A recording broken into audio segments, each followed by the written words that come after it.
Some trig review. So if I have right triangle trig, this is what we're talking about. So if that's A, B, and C, if that is a right angle, thus a right triangle trig. Remember that trigonometry is just a matter of ratios, the idea of similar triangles.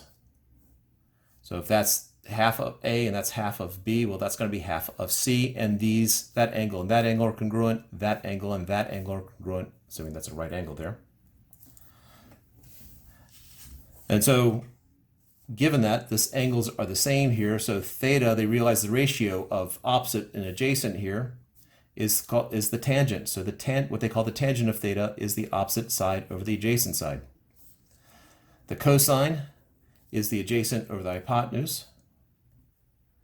And the sine of the angle is equal to the opposite over the hypotenuse. And over here, the tangent, just showing that they're the same thing, the tangent of the angle is the opposite over the adjacent, so that's b over 2 divided by a over 2, which is b over 2 divided by a over 2, which is b over 2 times 2 over a, which is b over a, which is what we had over here. It's the exact same angle.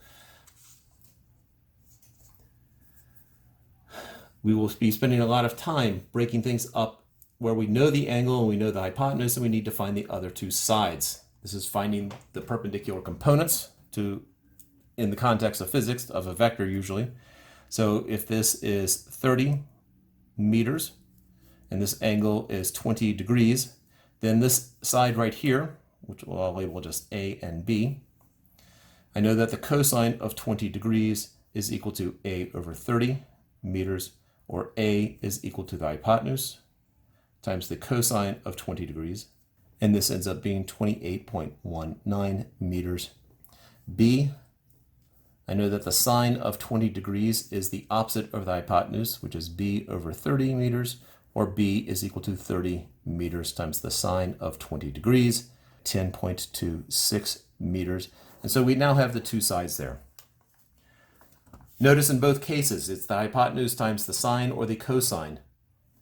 This angle right here is 70 degrees because the sum of the angles adds up to 180. Notice that the sine of 70 degrees is a over 30. That's opposite over hypotenuse. So this is also equal to the sine of 70 degrees.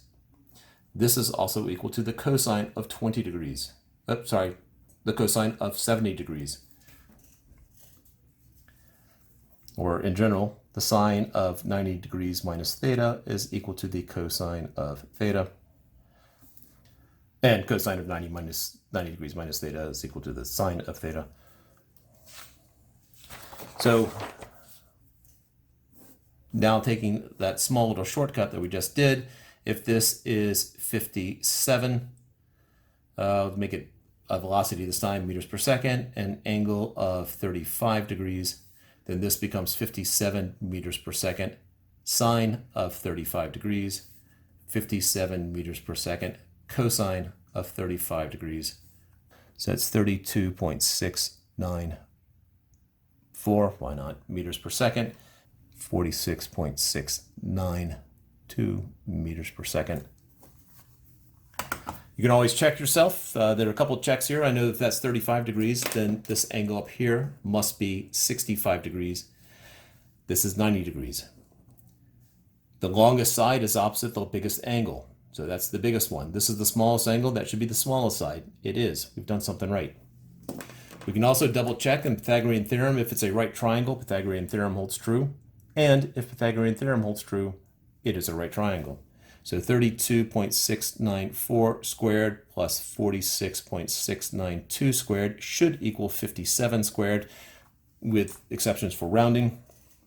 Should be pretty darn close. 1068.898 plus 2180.143 and 3249.041 square root, and I get 50. So that should be squared there. And then I took the square root of the side, and I got 57.000. And then some non-zeros.